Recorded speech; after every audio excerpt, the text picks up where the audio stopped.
I turned $20 into $4,400 revenue monthly, flipping items on eBay for almost 2 years. My theory is if I quit and risk it, double down, I can at minimum double my revenue to live on. That's right. But I'm stuck because my debt is high and I pay for my house. Anybody that can make that kind of money part-time while having a job, when they quit their job and go all in, he's gonna triple his revenue. All of you are scared because you overvalue people's opinions. All of you are judging everybody but yourself. You're not fucking accountable. You point fingers, not thumbs, and you don't realize how lucky you are. Thank you. I'm never doing this show again.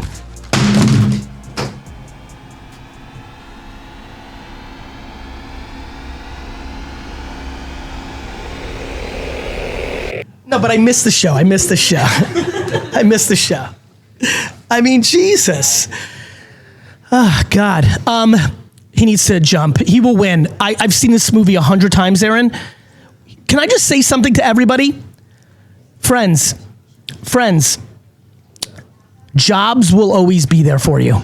Jobs exist for the people that can't take the risks or don't have the talent, or, which is amazing. Like, jobs are amazing. I don't look down on jobs. And by the way, real talk, and all the entrepreneurs in here, including the successful ones like me, are about to say yes. Do you know how many times a year I wish I was the employee? The amount of stress at the top is really gangster. And if you don't realize it, let me tell you how. Every parent in here, remember when you had that child, how shit changed? That fear you have every day, that stress you have every day to make that person live and be happy. So anyway, I just think that there's such an opportunity for more happiness. This guy, if he quits, is likely could quadruple his revenue, not double. The debt's the debt, whether he has the job or not have the job. If he quadruples his revenue, it sounds like he's gonna be able to pay off the debt quicker. And what he doesn't realize is at 27, if he fails at 29, he'll go get the same kind of job paying the same amount of money. There's almost no risk in quitting a job because there's always another job. Next question, Aaron. Okay, the next question is from Ava. What advice would you give someone that struggles to do the mindless daily tasks that you need to do to be successful because the lack of immediate gratification is like eating glass? I do not understand the lack of resilience in society. Life is about eating glass. What's her name? Ava. Ava, why are you the chosen one that should have life so easy?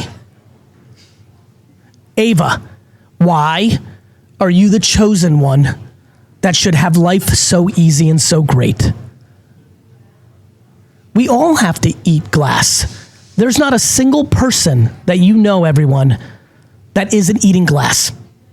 Oh, I know what you all do. You look at Kourtney Kardashian and have decided she doesn't eat glass. You look at Novak Djokovic. You look at Cindy Sweeney and you decide they don't. You look at Mr. Beast. You don't think those motherfuckers eat glass? Those motherfuckers eat a lot of glass. You know what it's like to live in the public eye and have judgment at scale daily? Do you know what it's like to have almost every human being you interact with want something from you and not interested in giving you anything? Who doesn't eat fucking glass? Who the fuck doesn't eat glass? Claudio Mazzato says, shut the fuck up, bro. Hey, Claudio, you're allowed to leave, bro. I'm not trying too hard. You don't know me, bro. How about that, Claudio? Trying too hard? I'm living life, my guy. What the fuck are you doing, Claudio? I'm trying to help out here. What the fuck are you doing, Claudio? People are funny out here. I can't wait to meet Claudio and give him a hug in real life. You know, I like Claudio. Genuinely, like I don't mind. I know what he's doing, rage baiting. I get it. I love it. It's fun. And like, that's why I love it. Like, it's all good. But fuck, man, every single human being on earth eats glass. Who the fuck doesn't eat glass? Bug Bite says eating ass. Yes, some people eat ass too. Like, that's real life. That's, Victoria, you like that one? That Victoria's usually locked in. Yes, it happens. I mean, we're all grown-ups here. Like, yes, that happens too. All right, let's keep it going. Literally 2 days ago, my girlfriend broke up with me because she claims I'm financially irresponsible. In my eyes, I'm investing in a career that I want. I work a steady job as a freelance videographer and make anywhere from $2K to $5K a month, depending on the clients and workload. My success is definitely coming in a lot slower than I'd like, or better yet, she would like.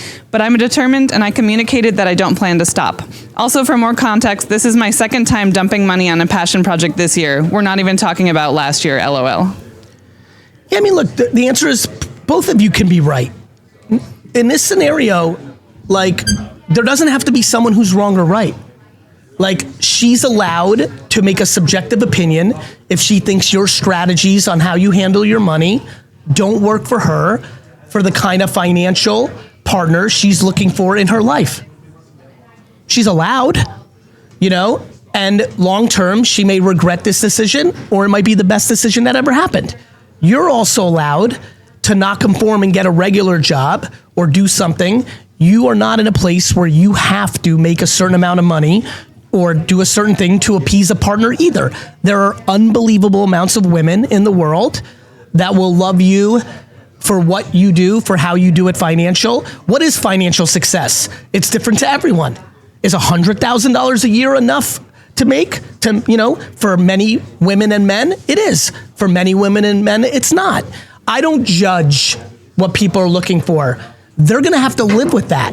If a woman is only looking to, you know, marry a man who makes $1 million a year and she breaks up with a couple of guys along the way that treated her better, at 62, she may regret that. Maybe she doesn't. She's allowed.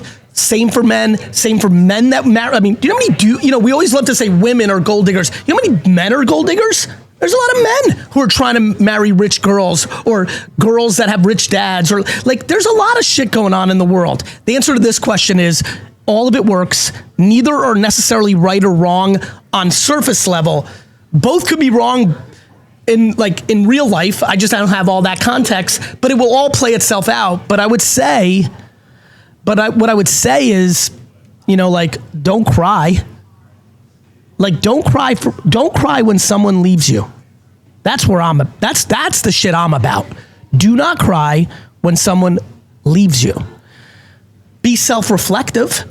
Think about if there's something you want to do different and be better. Be accountable. Like, be accountable. But don't cry. I don't know if you guys know, there's 8 billion people on Earth. There's literally 8 billion people on Earth. If you are broken up with, there is a high percentage chance that the next partner you're gonna have is better for you. If you are fired, there is a good chance that your next job is going to be more fun and pay you more. Stop being scared of adversity. Being ghosted, being dumped, being fired are often the best thing that ever happened to you. Everyone has just decided universally that it's the worst. The end. You like that one, Mike? Yeah, I do. That one hit you a little bit. Yeah. I know you. That one hit for you? Yeah. You're happy, right? Yeah. That was good, right? Yeah. I actually felt that on you right now. Good shit. And Mike's huge garage sale coming up this Saturday, or he is fired. We all know that. Oh man, I'm in a really good mood. I love doing this show. I'm gonna do this show a lot. A few moments ago. Thank you, I'm never doing this show again. Brandon O'Neill, my girl cheated on me. Good, Brandon. That's good. I'm being serious. I know everyone, like a bunch of youngsters work here. I'm looking at all of you. Who cares? My point of view on that is you got lucky that you got to the truth. Now you get to make a decision. How about this? I wouldn't even judge you if you decided to forgive her and everyone's allowed to do everything. Everything's allowed. Who the fuck are you living by? Do you know how many people right now have lived happily and successfully and prosperly and happy for the last 50 years after one of the spouses decided to forgive the other spouse for an infidelity? That's profound. Who the fuck makes the rules? Good for Brandon that she cheated on him. It's given him clarity of an option. By the way, some of you need to get cheated on to fucking kick you into fucking gear. A lot of motherfuckers on this show this morning need to get cheated on to wake them the fuck up. Because they're taking their fucking partner for granted. Because they fucking got lazy. They need to wake the fuck up. By the way, this show puts me in a very different mood. Right? This show puts me in a very different mood than my normal self. All right, let's go to the next question. We have a question from Michael. How do you go into a new position with little influence within your organization and communicate with a little grace and dignity that they're doing it wrong? By communicating with grace and dignity. He's got it. By not being scared of the ramifications. What he's really asking is, I'm a little bit scared to do that because they might fire me, or they might think I'm a complainer, or they might think I'm a problem. And he's not wrong. But here's my thing. Do you know why VaynerMedia became the largest independent global agency in the world? It's because that's the only thing I do. You know why? We don't get clients all the time because of it. For a lot of you on Team Gary here or VFriends, you don't know this. We do not get clients a lot because I tell them directly the truth and they don't like the truth. But here's the punchline. We get a lot of clients because of that. And so if Mike does this and gets fired, he wouldn't have won there anyway. And I love him because he asked the problem with a lot of people is they come in and they're like 23 and they think they fucking know everything. And they're like, you don't do social right. And they and they do it audacious. They do it classless. They do it with like entitlement. But notice how great that question was. So I think he's on it. And I could not encourage people more to respectfully and humbly communicate observations, because that will give you an indication of where you work. Right? Aaron, you already know this.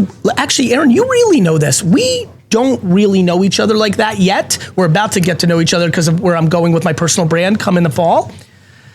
But you've come in and you've pushed back, and I would argue, I'm just guessing here now, and I'm not trying to put you on a spot, but I've been almost like too open to the feedback, which gave you an indication of who you worked for.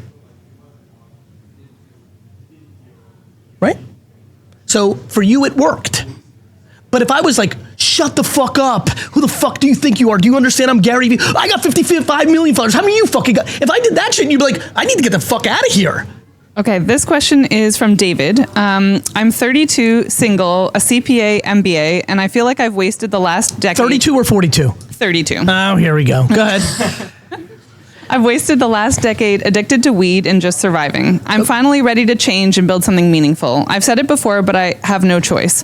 What's your number one advice to someone trying to reinvent their life from scratch, for real this time? By realizing that 32 is 22.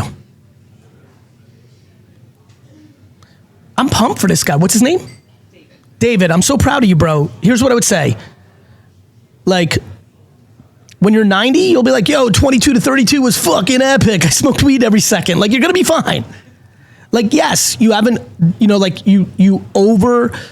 misplayed certain parts of your life. I'm sure there's certain parts of your life that you've done well with. And good news, you're 32. You're a fucking kid. Like, you're a child. And by the way, when I was answering that question about 32, somebody in the chat on Whatnot said, what about 47? Same thing. Here's my thing. If you're 47, 57, 67, and you're like, what about me? I've blown my whole life. Here's my point. There's never a bad time to start doing good shit. Like, if you're 67 and you're like, well, it's too late. I fucked up everything. And you're destined to live to 92. You're telling me you're like, that you can make the next 25 years a hell of a lot better and enjoy it. Do you know how many teams are losing in the fourth quarter? Do you guys know sports? Do you know how many teams are down 28-7 going into the fourth quarter and win? We're all at sport. We're all a team. Life is sports, and you as a human are a team. And there are many fucking teams. Do you know what those pieces of shit in Indiana Pacers did? The Knicks were fucking winning by 12 with 1 second left and lost. I'm literally going to Oklahoma City tonight to sit courtside to boo the Pacers. You'll all see me tonight if you watch the game. I will be courtside tonight booing the Pacers. Those motherfuckers were dead and pulled it out in the last second. You could be 90 and a piece of shit and a fucking loser your whole life and pull it out in the last 3 years and reconcile all your relationships, have some fun. And enjoy.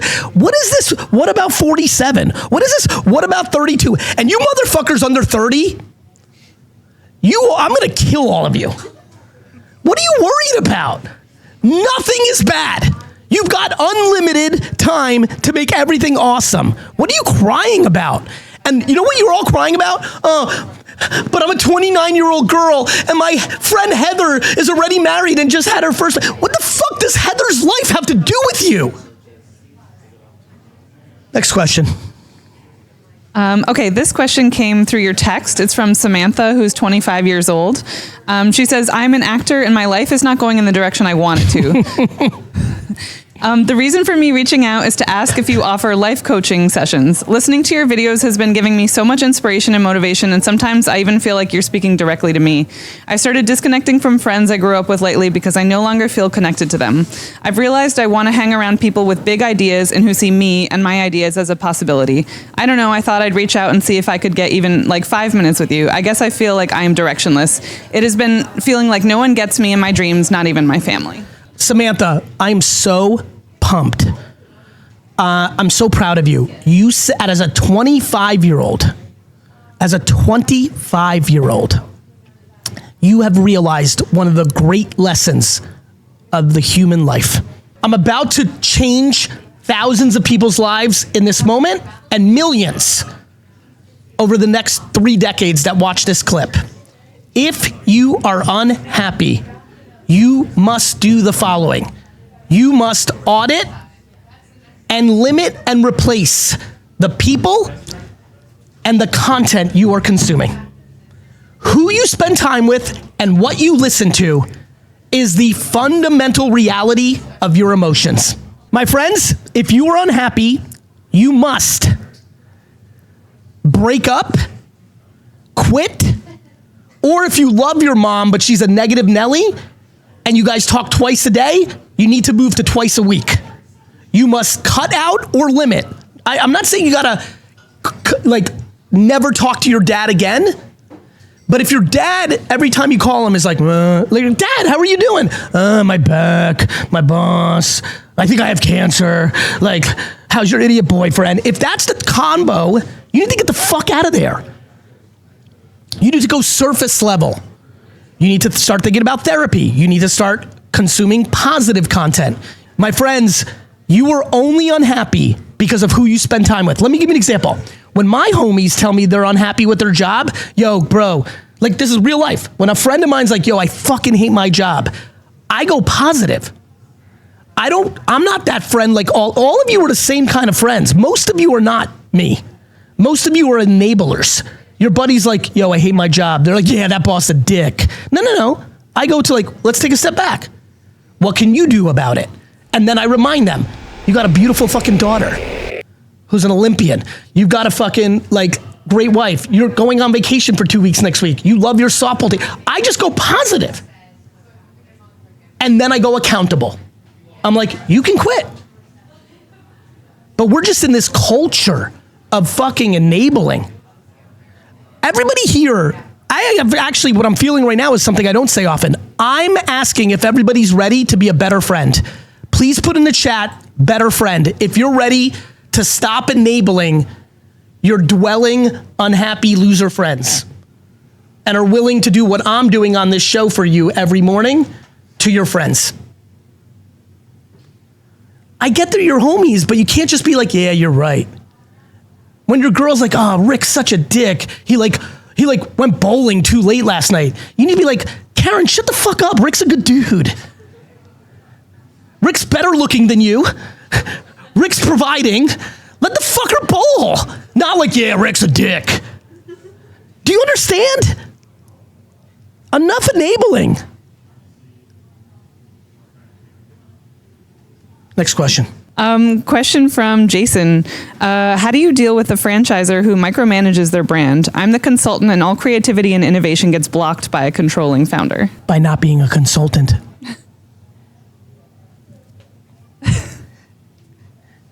I love when consultants complain. You're an opinionator, not the executor. You want to control shit? Own your own shit. And guess what you do? You own your consulting business, which means in this scenario, he can fire the client. They're allowed. Leave. Oh, but you want to keep taking the money. Well, if you're taking the money and somebody else has the control, you have to deal with their shit. There's an old Russian saying that my dad used to love to say, whoever pays for the music gets to pick the song. You don't want mommy and daddy to tell you how to live your life because you're 24? Stop taking their money. You don't want to have mommy and daddy have power on you and tell you who you should date, how you should live, where you should work, because you're 25. I've got a big secret for you. Stop taking their money and you got all the control back. Ronald said, damn harsh. Actually, not really. Actually profound. What's harsh is all the kids right now that are 26 that hate that their parents are in their business and don't realize by not taking the money, their parents are totally out of their business. Aaron. I have a question from Roxy. Do you have moments when you lose motivation and feel depressed? What keeps you going? I would not say I have moments of depression because I would say that I have too much of a perspective. I have many moments of micro lack of motivation because I go so hard and I'm a human being and there's just gonna be moments. I'll tell you one thing that's fucking with me. Let me be a little transparent and vulnerable.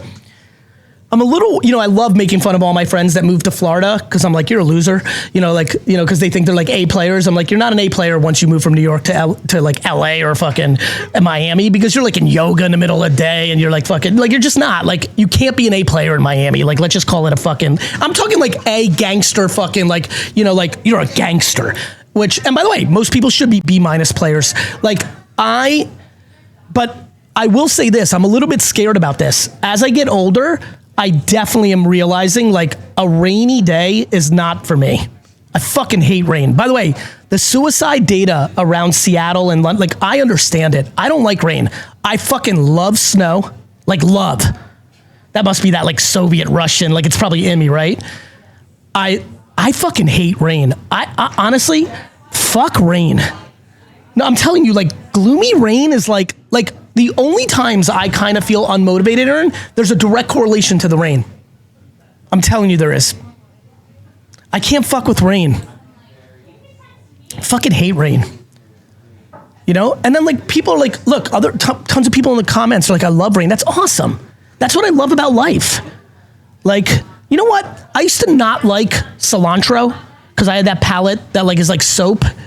And I always had this ideology that I wanted to like every food, and I forced myself over time by eating it often. Fuego 23, congrats on the pack. I have systematically gotten myself to be decent with cilantro. I just decided that I'm gonna systematically over the next 4 years get myself to like rain. Right here. Wow. Yep, decide on the spot. That's it, that's big. All right, let's move on. All right, question from Sean. Gary, I'm 21 years old, hate going to school, pumped doing my side hustle being a video editor. What advice would you give for me as a third-year college student trying to balance school and work? Quit school. Quit! Do companies even look at college anymore? Do you know that I'm looking at all of you and you couldn't, if you told me Victoria's the most important person in my professional life, if you asked me what school did Victoria, Emily, Anna, Hannah, if you said to me, I will give you $1 billion in cash right now to tell me what colleges they went to, I'd have no clue. I barely know that Ross went to LSU and he wears LSU stuff every fucking day. I have no clue ready for this one? I don't have a clue if LSU's a good or bad school. I don't know what LSU's good for. I know that Shaq went to LSU. I know that Joe Burrow went to LSU. I know that a tiger is a mascot. I know it's in New Orleans. If you told me what is LSU good at, like what's it known for? Accounting, nursing, technology? I don't fucking care. That's not real life. Quit school. Especially if that dude's taking on debt. If you are taking on debt in college, mommy and daddy aren't paying for it, the state is not paying for it, and you hate it, and you don't need it for your profession. You need to be a lawyer, You need to be a doctor? Yes. Your mommy and daddy are paying for it, or you got a full ride because you're good at fencing? Yes. You're fine with it, and it's kind of like a vacation and you're like doing keg stands and hooking up? Definitely. But if you fucking hate it and you're collecting debt, quit now. Yesterday. Period. All right, a question from Jacob, 31 years old. Your video about building fast versus building slow really resonated with me and gave me the push to pursue my passion. I was laid off from my fire alarm job 2 weeks ago and decided to go all in on sports and collectible cards. I post daily on X, Facebook, YouTube, Instagram, and TikTok using hashtag #PeakPullDaily, but sales have been slow lately and rent's coming up. I do better at card shows, but they only happen monthly. I'm all in and working hard every day. Would love any advice from you. Sell on whatnot 24 hours a day. Next. All right. We have a question from a former NFL player. Okay. Derek Fine says, as a former 3-year NFL player with ample sales and connector experience, at age 41, how do I work for Vayner Sports? I've made the mistakes that will allow me to help the athletes, which returns revenue to the agency. I want my shot because I can be great. So AJ Vaynerchuk, my brother, is the active CEO, co-CEO of Vayner Sports. He makes that level of decision. However, I love a good cosign. I love a good give someone an opportunity. Derek, email me at gary@vaynersports.com and I will put you in touch with AJ. Next. Okay, Shiva asks, how do you market a product or app that you haven't built yet, but you want to first validate the desirability and viability? By building it. You're not going to be able to get the answer she's looking for. Learn what AI engineering is. You can build MVPs now with AI, even normal people. Go to ChatGPT and say, I'm a normal person. GaryVee told me to build an app. This is the app. How do I build that? It will literally walk you through it. Next question.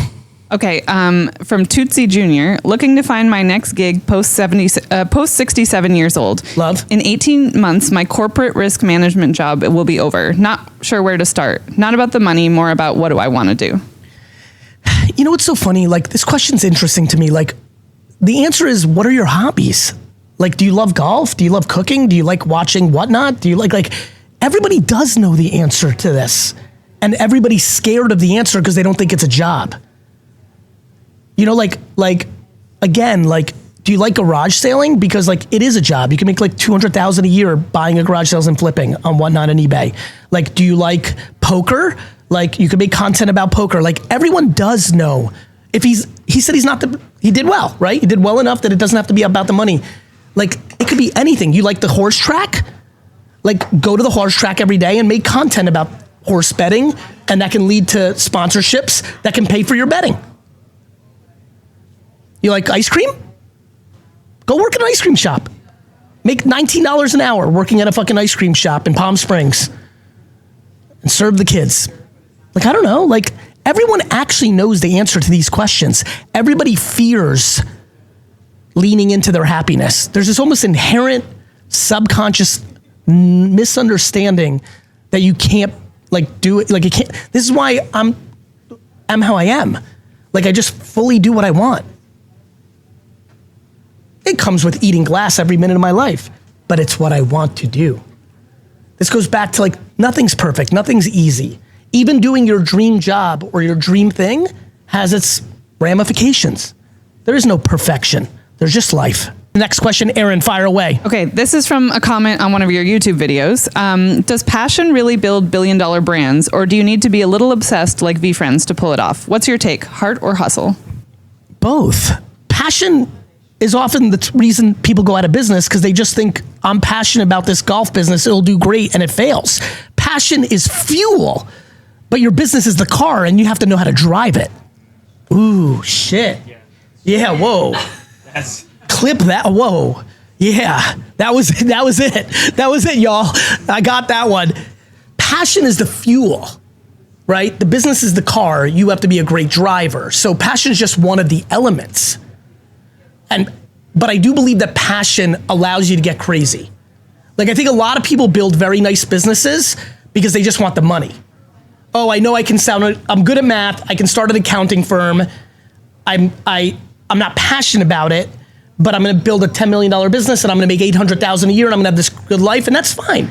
But I think that blows. For me, I think it's wonderful for others, but not having passion, not waking up and being pumped, that's what leads to unhappiness.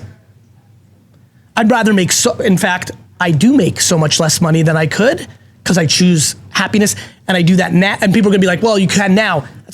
My number one passion and happiness from 22 to 30 was building a company for my parents. You guys know how I feel about my parents. It makes more sense to you the more you get to know me. Like, I love my parents different. I got lucky. And I think everybody else who has remarkable parents loves them like that too. But we were also immigrants and we went through it together, you know what I mean? I was born in the old country and all those dynamics. So that was my passion. That was financially horrible for me. I started this company at 34 in another company's conference room because I had no money. I was 34, I had no money. I'm gonna say it again, I was 34, I had no money. Because I was living my passion, I was happy as shit doing it. And then I wasn't. Then I wanted to build some more monetary gain for me, and I changed my mind, and I started my own company instead of building my dad's for him. So, to answer, no, passion is not the only thing. Like, I'm passionate about being a professional athlete. I, Gary, am passionate to be the quarterback of the New York Jets. I am more passionate to be the quarterback of the New York Jets and win a Super Bowl than I am in anything I do in my life. I cannot pull that off. I do not have the talent or capability to do that, nor did I ever have that talent or capability. I have the talent and capability to potentially buy them one day. That I believe. Okay, we have a question from Sally. Can you make content for teens? I actually got a great job just by doing everything you said. I want my son to listen to you, but we don't allow cursing.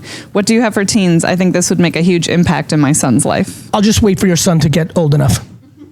I mean, you could beep out my content. Good news, in 2 seconds, there's gonna be AI where you could, let me give you the real answer of 2026. Upload my videos to Gemini, to Runway, to all these apps that are coming, ChatGPT, and be like, here's Gary's video. Can you give me a version where you beep out all his curse words? That's it. Question from Melissa. Melissa. Found my dream job at 61, but always wanted to retire at 65. Any thoughts? Yes, I have huge thoughts. It's called, you're allowed to be adaptable and change your mind based on the circumstances of the reality of your life versus the subjective ideology you created for yourself at some point in your younger life. I stayed disciplined there. I didn't go crazy. That's the actual answer to the question. You arbitrarily, in your 20s or teens or 30s, decided that you were going to retire at 65. You're now 61 and you found something that makes you happier. You're now allowed to go to 73. You're also allowed to do it for the next 4 years. And in 4 years, by the way, shit changes. It might not be as fun as it is or dream as it is now. And then you can achieve your life goal of retiring then. Oh, by the way, when you decided 65 was retirement, probably 20, 30, 40, 50 years ago, people didn't live to 100 the way they do now. You might want to rethink 65. Do you know what I'm going to be doing at 65? The same shit I'm doing right this second. Do you know how funny it's going to be when I'm like 78 and clearly 78 years old and still like going to garage sales and still like pounding and still doing tea with Gary? Like the same shit. I'm a ridiculous 49-year-old. Imagine how ridiculous this is at 78. And it's going to be the same shit. I'm in the dirt. I'm a worm from the dirt. Next question. Question from Sunny. I own a fitness business and I'm closing my brick and mortar to go fully online. How do I stand out in a sea of online fitness businesses and influencers who charge nearly nothing for their content?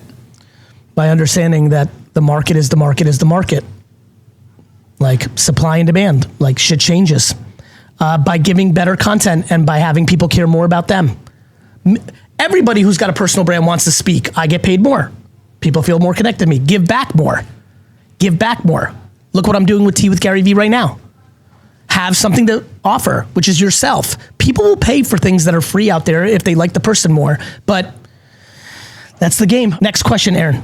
Question from Deanna. How do you reinvent yourself at an older age? For instance, if you have always done sales, how do you pivot to marketing or something you know you would be better at? Nobody gave a shit that you did sales.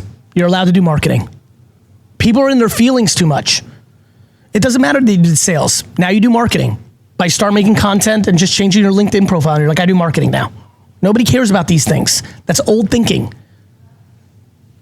You just need one person to say yes. Do you know that's what life's all about, everyone? Like everyone's like, oh, I can't get a girlfriend. You sure can. Ask out every girl you see in the world. One will say yes. Aaron, do you like that one? It's true. Gary, nobody will take me serious because all my LinkedIn is sales and I want to do marketing. Email 4,000 people on LinkedIn and say you do marketing and you learn these things from sales, and one person will say yes.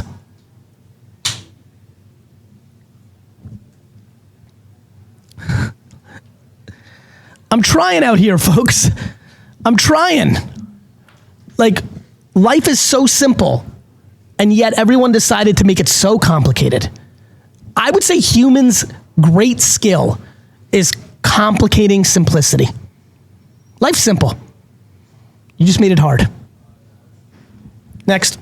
Caden asks, I'm a 25-year-old guy. I have a YouTube channel with around 500 subscribers, but I haven't posted in years, and my personality and interests have changed drastically. Is this a lost cause? Do I start a whole new channel? I need someone to slap me in the face with reality. Start a new channel.